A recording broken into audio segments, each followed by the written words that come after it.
Bonjour le géoptimiste. Bonjour Aurélie. Bonjour à tous les voyageurs, curieux, généreux et respectueux.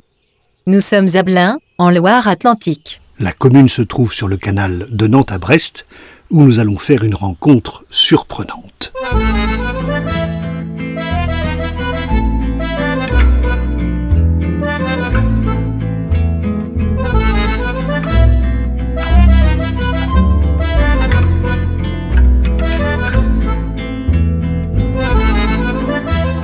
Depuis l'air, un sentier rejoint le canal, sa piste cyclable et le pont qui conduit au château.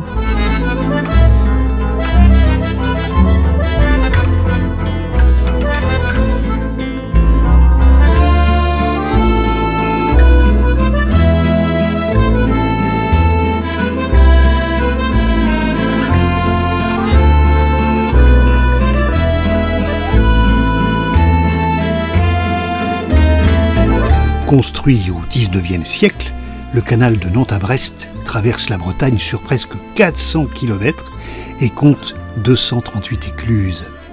Ce chemin d'eau est très agréable à suivre, en particulier si vous avez des vélos.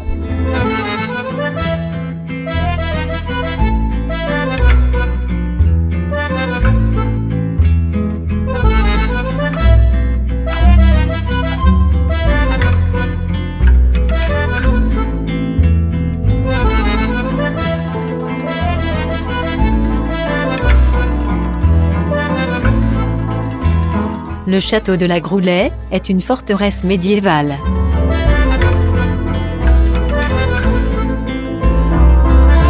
La commune s'est rendue propriétaire de son pont-levis, d'une tour, de logis et murailles classés aux monuments historiques.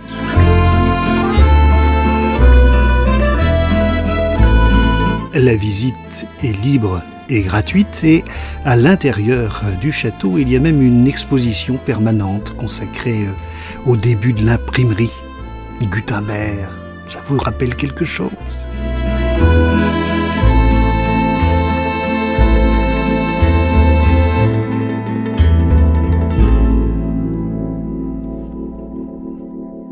C'est en sortant du jardin médiéval, le long du canal, que le géoptimiste a fait une belle rencontre. Salut François. Écoute, pourquoi je fais ça ? Pourquoi je fais ça ? C'est un renvoi à la société en général qui est beaucoup trop rapide, qui nous épuise et qui nous stresse. Et j'ai eu besoin éminemment de ce rythme-là. Pour moi, être un escargot, c'est rencontrer les gens, c'est s'arrêter dès qu'il y a une herbe qui passe sur le chemin, un bateau qui passe, un oiseau. C'est pas marcher le plus vite possible, c'est marcher pour rencontrer. Voilà, ça c'est une des choses. Salut! Il y a 3 ans, j'ai eu un infarctus. On m'a sauvé la vie, on m'a fait 3 pontages. Et donc, j'ai besoin de marcher aussi pour ma santé. Donc comment je peux relier ma vie artistique à la marche ? Je me suis dit, voilà, adaptons et puis suivons le chemin comme ça.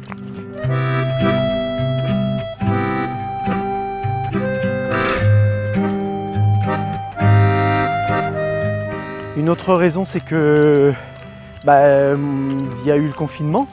Et puis après, il y a un engorgement de création, donc en fait, tout est bloqué. Et ce spectacle, j'y croyais beaucoup. J'attends pas la programmation, je pars et puis je vais faire de jardin en jardin.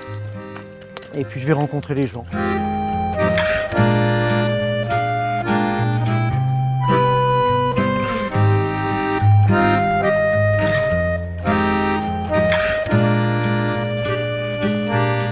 Le spectacle devient un outil, un prétexte de rencontre. Ça me plaît bien, tout simplement.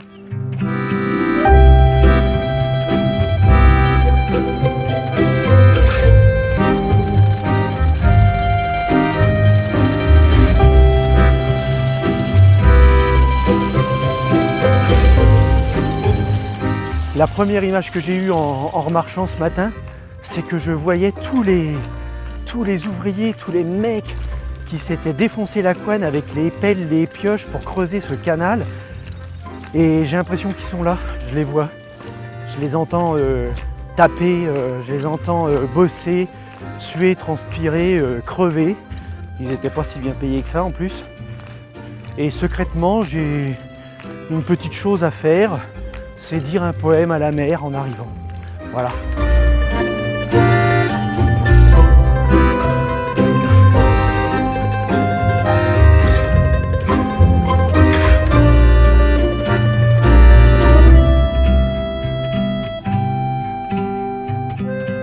Plus j'avance sur le chemin, plus moins je suis seul. Parce que déjà, je me sens pas tout seul, mais je suis accompagné par tous les gens que je rencontre. Des fois, je fais 40 bornes.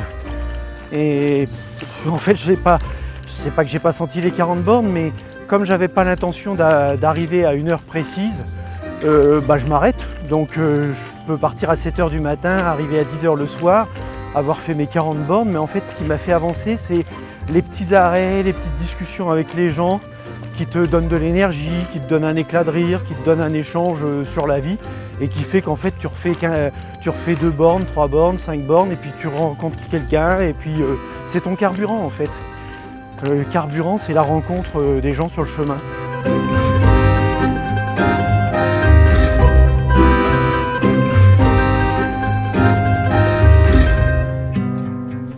Vincent marche ainsi plusieurs kilomètres par jour. Ce soir, il donne un spectacle dans une buvette éclusière. La buvette s'appelle Les Touches à tout. Parce qu'on est à l'écluse de la Touche. Et aussi parce qu'on touche à tout. On fait un potager, on fait à manger, on fait le service, on bricole, on récupère, on recycle. Là, je suis en train d'arroser mon petit arrosage du matin, parce que sous la serre, évidemment, il ne pleut pas. Alors, tous les matins, je leur mets l'eau de lavage des légumes de la veille. Et comme ça, elles sont bien jolies. J'ai eu une belle production de salade cette année, avec le temps qu'on a eu. Mais l'idée, c'est que c'est d'ici. Ceux qui passent, ils découvrent ce qui est ici. Alors, moi, j'aime bien faire ça. C'est un des meilleurs moments de la journée.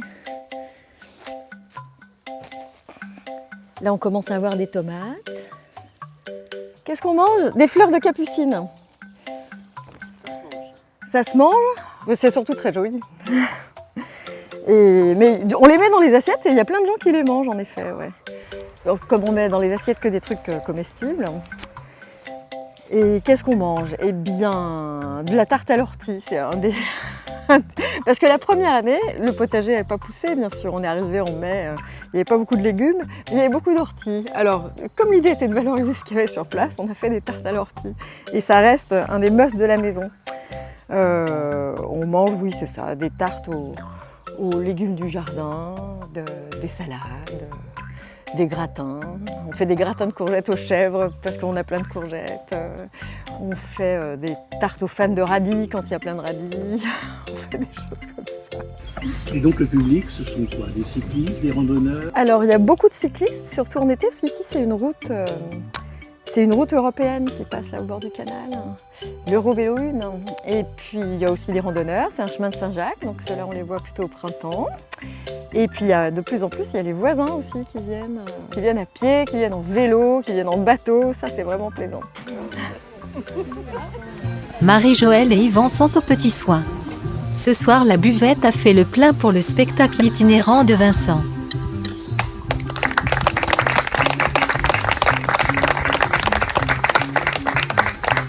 Depuis 30 ans, avec le rire médecin, Vincent donne du moral à ceux qui sont les plus fragiles.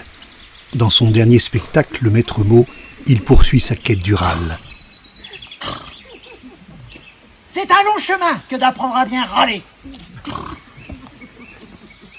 Chacun se doit de trouver le sien pour y arriver. Pour l'instant, j'ai trouvé la direction dans laquelle chercher. Musique!